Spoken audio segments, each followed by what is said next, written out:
नमस्कार मित्रांनो, मी घारेवाडी येथील जिल्हा परिषदेची मराठी शाळा बोलते. माझा जन्म 1926 साली म्हणजेच 100 वर्षाखाली झाला. आज मला 100 वर्ष होत आहेत. त्या काळी माझे अंगण मुलांच्या हास्याने, गडगडाटी गजराने आणि अभ्यासाच्या गडगडाटाने भरलेले असायचे. माझ्या मातीच्या भिंती, कौल असलेले छप्पर आणि लाकडी दारे यांच्यातून कितीतरी पिढ्यांनी शिक्षण घेतले. माझ्याकडून शिकून काही विद्यार्थी अधिकारी झाले, काही शेतकरी, तर काही शिक्षक, तर काही प्रसिद्ध उद्योगपती, तर काही राजकारणी. पण आज मी खूपच जीर्ण झाले आहे. माझ्या भिंतींना भेगा पडल्या आहेत, छप्पर गळते आहे, पावसाळ्यात शाळेमध्ये पाणी साचते, दाकब मोडकळीस आली आहेत. माझ्या अंगणातले झाडेही आता कोमेजून गेले आहेत. कधी काळी गजबजणारे माझे दालन आता शांत आहेत. विद्यार्थी कमी झालेत. शाळेची भौतिक अवस्था दयनीय झाली आहे, कारण आता विद्यार्थी माझ्याकडे येत नाहीत, तर ते पक्क्या शाळांकडे, इंग्रजी माध्यमाकडे त्यांचे पाय वळतात. मी मात्र अजूनही आशा सोडलेली नाही. कधीतरी कुणी माझ्याकडे येईल, पाहिल, माझे जीर्ण रूप सुधारेल, पुन्हा माझ्या भिंती रंगीत होतील, वर्ग सजतील आणि माझ्या अंगणात पुन्हा मुलांच्या टाळ्या गजराने गोड संगीत गुंजेल, अशी माझी स्वप्ने आहेत. मी अजूनही ज्ञानाचे दीप उजळावत आहे. जरी माझे रूप जीर्ण झाले असले तरी माझा आत्मा अजून जिवंत आहे. मला खात्री आहे मित्रांनो, की कधीतरी माझा पुनर्जन्म येईल आणि मी पुन्हा अभिमानाने म्हणेन, मी जिल्हा परिषद शाळा आहे, मी जिल्हा परिषद शाळा आहे आणि मीच खऱ्या अर्थाने गावाचा शैक्षणिक पाया आहे. मित्रांनो, मला पुन्हा एकदा ऊर्जित अवस्थेमध्ये यायचं आहे. पुन्हा एकदा मला तुम्हा लोकांची सेवा करायचं आहे. त्यासाठी माझ्यात काही सुधारणा होणे आवश्यक आहे. त्या जर तुम्ही मनावर घेतल्यात तर 100% त्या सुधारणा होऊ शकतात. माझ्या काही सुधारणा, सर्वप्रथम भौतिक सुविधा सुधारणा, त्यानंतर शैक्षणिक गुणवत्ता वाढवणे, विद्यार्थी व पालकांचं आकर्षण वाढवणे, ग्रामस्थ व ग्रामपंचायतीच्या सहाय्याने सहभाग वाढवून शाळेचा विकास करणे, शासन तसेच स्वयंसेवी संस्था यांची मदत घेणे. अशा प्रकारे जर आपण मदत घेतली तर नक्कीच माझे रूप सुधारू शकेल. आज जीर्ण झालेल्या भिंती, वर्गखोल्या दुरुस्त करणे व त्याला रंगकाम करणे गरजेचे आहे. त्याचबरोबर छप्पर, दारे, खिडक्या, फरशा या सर्व बदलून पक्के करणे, पिण्याच्या पाण्याची सोय करणे, सुसज्ज असे शौचालय, वीज पुरवठा करणे, लाईट फिटिंग करणे, स्वच्छ आणि सुरक्षित खेळाचे अंगण तयार करणे, शाळेची प्रवेशद्वार, सुरक्षा भिंत, सीसीटीव्ही कॅमेरे, डिजिटल क्लासरूम, संगणक कक्ष, प्रयोगशाळा, रंगमंच, पेवर ब्लॉक, खेळणी, प्ले झोन, गार्डन, टेरेस बाग, ऑफिस, फर्निचर इत्यादी भौतिक सुधारणा करणे गरजेचे आहे. त्याचबरोबर शैक्षणिक गुणवत्ता वाढवणे. आज आपल्या शाळेमध्ये शिक्षकांची कमतरता आहे. त्यासाठी आपल्याला नवीन शिक्षक नेमणे आहे. त्याचबरोबर आधुनिक शैक्षणिक साहित्य, त्यामध्ये प्रोजेक्टर असेल, ई लर्निंग, संगणक, डिजिटल इंटरॅक्टिव्ह बोर्ड अशा प्रकारची साधनं उपलब्ध करणे. त्याचबरोबर विद्यार्थ्यांची वाचनालय व विज्ञान इत्यादी साहित्य देणे. अशा प्रकारे शैक्षणिक गुणवत्ता वाढवण्यासाठी प्रयत्न करावे लागणार आहेत. त्याचबरोबर विद्यार्थी व पालक यांचं आकर्षण वाढवण्यासाठी शाळेमध्ये मध्यान्ह भोजनाची व्यवस्था अधिक चांगली करणे. आता सध्या मध्यान्ह भोजन सुंदर चालू आहे. त्याचबरोबर सांस्कृतिक व क्रीडा उपक्रम यांचे आयोजन करून मुलांना शाळेकडे खेचणे, पालक सभेद्वारे पालकांचा शाळेत सहभाग वाढवणे. मित्रांनो, विद्यार्थी व पालक यांचं आकर्षण वाढवण्यासाठी आज आपल्या शाळेमध्ये विविध प्रकारचे उपक्रम वर्षभरामध्ये घेतले जातात. त्याचबरोबर गावकऱ्यांनी श्रमदान करून शाळेच्या दुरुस्तीमध्ये मदत करणे, लोकसहभागातून वरील भौतिक सुविधा उपलब्ध करणे, ग्रामपंचायत निधी उपलब्ध करून देणे, स्थानिक उद्योगपती कंपनी यांचा CSR फंड, माजी विद्यार्थी व स्वयंसेवी संस्था यांचा सहभाग वाढवणे, त्याचबरोबर शासन व स्वयंसेवी संस्था यांची मदत घेणे, जिल्हा परिषद व शासनाकडे विशेष निधीसाठी प्रस्ताव पाठवणे। आज आपल्या शाळेने दुरुस्तीसाठी प्रस्ताव पाठवला असून 8 लाख रुपये आपल्या शाळेला मंजूर झाले आहेत।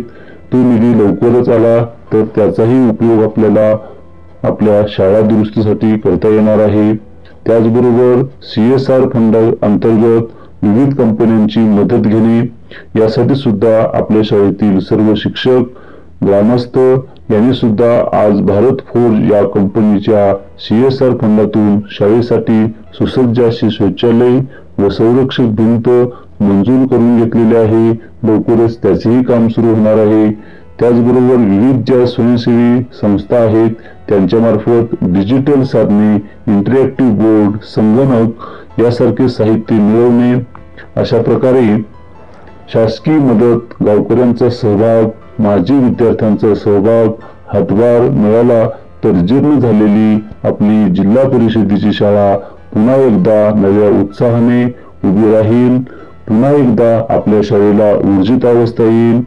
यासाठी आज आपल्या शाळेमध्ये चांगले शिक्षक आले असून उच्च असे विद्याविभूषित शिक्षक आपल्याला लाभलेले असून त्यांनाही भरपूर वाटते की आपली शाळा सुधारावी, आपल्या शाळेमध्ये सर्व भौतिक सुविधा पूर्ण व्हावेत, आपल्या शाळेला पुन्हा एकदा चांगले दिवस यावेत यासाठी शिक्षक आपले मनापासून प्रयत्न करतायत। ग्रामस्थांनी सुद्धा त्यांना साथ देणं गरजेचे आहे। आपल्या शिक्षकांना प्रेरणा दिली, त्यांच्या पाठीवर शाबासकीची थाप दिली तर ते शिक्षक नव्या जोमाने काम करतील आणि नक्कीच एक दिवस आपल्या शाळेला चांगले दिवस येतील अशी मला खात्री आहे। म्हणून तुम्हा सर्व ग्रामस्थांना, माझी विद्यार्थ्यांना, सर्व घारेवाडीकर ग्रामस्थांना माझी विनंती असेल की सर्व शिक्षकांना साथ देऊन त्यांनी आपल्या शाळेचा विकास करावा अशी माझी नम्र विनंती। धन्यवाद। नमस्कार, मी चाळकापुरी राम शंकरराव, जिल्हा परिषद प्राथमिक शाळा घारेवाडी नंबर 2। आज आपणास सांगू इच्छितो की ही आमची जुनी शाळा 1926ची स्थापना, जवळपास या शाळेला 100 वर्षे होत आली आणि आज शाळेची अवस्था अतिशय दयनीय झालेली असून या शाळेचा जीर्णोद्धार करणे, या शाळेला ऊर्जित अवस्थेत आणणे हे महत्त्वाचं कर्तव्य समजून आज आपल्यासमोर मी येत आहे। आजही तुम्हाला शाळेचं काही कामकाज तुम्हाला चालू असलेलं दिसते। जवळपास 2 वर्षे झाले मला या शाळेमध्ये येऊन।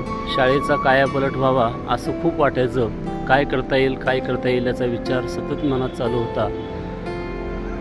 बऱ्याच वेळेला लोकांसमोर हे म्हणणं मांडलं गेलं आणि ही शाळा आपल्यासमोर मी आता सादर करतोय, दाखवतोय। याचं कारण म्हणजे आता या शाळेमध्ये अशी बरीचशी कामं आपल्याला करावायची आहेत। त्यामध्ये आता ही समोर जी इमारत तुम्हाला दिसते, या इमारतीचा हा समोरील स्टेज जवळपास खूप वर्ष झालं याला प्लास्टर नव्हतं, या ठिकाणी प्लास्टर करण्यात आलेलं आहे आणि या स्टेजवरती आपल्याला संपूर्ण हे शेड म्हणतो आपण, शेड आपल्याला करायचं आहे। त्याचबरोबर या ठिकाणी ही जी तुम्हाला जुनी शाळा दिसते या ठिकाणी सध्या कलर काम चालू आहे, परंतु या कलर कामासाठी जवळपास 1 ते 1.5 लाख रुपये खर्च येणार असून यामध्ये अजून बोलक्या भिंती करणे गरजेचं आहे। त्याचबरोबर आता तुम्हाला या ठिकाणी हा जो भाग दिसतो शाळेचा संपूर्ण परिसर, खूप मोठा परिसर शाळेला असून हा जो भाग आहे तो म्हणजे सपाटीकरण नसल्यामुळे मुलांना खेळता येत नव्हता। आता लोकसहभागातून हे संपूर्ण बांधकाम केलेलं असून यामध्ये जवळपास 80 ते 100 ट्रॅक्टर मुरुम टाकून हे सपाटीकरणाचं काम चालू आहे।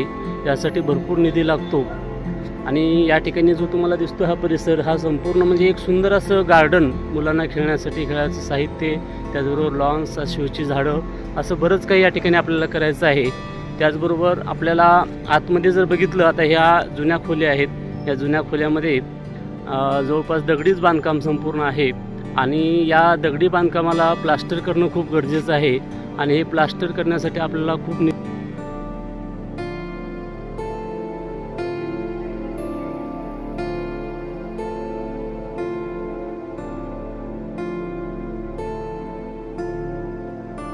जवळपास रात्रीचे 7 वाजलेले आहेत आणि या ठिकाणी तुम्ही पाहताय हे आमच्या शाळेचं हँडवॉश स्टेशन. या सगळ्यांनी संपूर्ण नळ तुटलेले असून हा सध्या वापरत नाही आणि आपल्याला हे हँडवॉशसुद्धा आता वापरात आणायचं आहे. त्यासाठी सुद्धा काही निधी लागणार आहे. या ठिकाणी येथे बघा आपल्याला छोटंसं रॅम्प करून घ्यायचं आहे आणि ह्या पायऱ्या बांधून घ्यायच्या आहेत. त्याचबरोबर आता आतमध्ये ह्या दगडी ज्या 4 खोल्या आहेत त्यापैकी 2 खोल्या आपल्याला, एक डिजिटल खोली आणि एक आपल्याला ऑफिस शाळेसाठी बनवायचं आहे. तुम्ही पाहताय तर हा संपूर्ण परिसर, यामध्ये या स्टेजवर सुद्धा आपल्याला फरशी बसवायचे आहेत, आतमधील वर्गामध्ये सुद्धा आपल्याला फरशी बसवायची आहेत. आणि या ठिकाणी आता हा जो समोरचा भाग तुम्हाला दिसतोय या ठिकाणी हा जो मधला स्पेस आहे यामध्ये आपल्याला पेवर ब्लॉक बसवायचे आहेत आणि इकडच्या भागामध्ये कोबा करून तो भागसुद्धा मुलांना खेळता यावं किंवा इतर काही कामासाठी आपल्याला वापरता येणार आहे. त्याचबरोबर आता हा जो टी आकाराचं बांधकाम केलेलं आहे या ठिकाणी आपल्याला संपूर्ण दोन्ही बाजूने शोची झाडे लावायची आहेत, त्यासाठी सुद्धा निधी लागणार आहे. अशा प्रकारे हा जो ध्वज तुम्हाला दिसतोय झेंडा, या झेंड्याचं सुद्धा स्थान बदलून आपल्याला या ठिकाणी स्टेजच्या या उजव्या बाजूला घेण्याचं आहे. अशी बरेचशी कामं. त्याचबरोबर पाठीमागील परिसरसुद्धा आपल्याला सपाटीकरण करण्याचं आहे. समोरील प्रवेशद्वार आपल्याला व्यवस्थित नाही आहे, तो प्रवेशद्वारसुद्धा व्यवस्थित करून घ्यायचा आहे. तरी सर्व ग्रामस्थांना माझी विनंती आहे की आपल्या शाळेला ऊर्जित अवस्थेत आणण्यासाठी, त्याचबरोबर आपल्या शाळेचा कायापालट करण्यासाठी सर्वांनी भरभरून आपल्याला मदत करायची आहे. कारण आपली आई जशी आहे तशी आपली ही शाळा आहे आणि ह्या शाळेचं आपलं काहीतरी देणं लागतं. आपली मुलं या शाळेत शिकतायत, आपणही याच शाळेत शिकलो आणि आपल्याला ही शाळा, आपली आई, या आईला सुधारवायचं असेल तर आपल्याला सर्वांना पुढाकार घेणं गरजेचं आहे. त्यामुळे सर्व ग्रामस्थ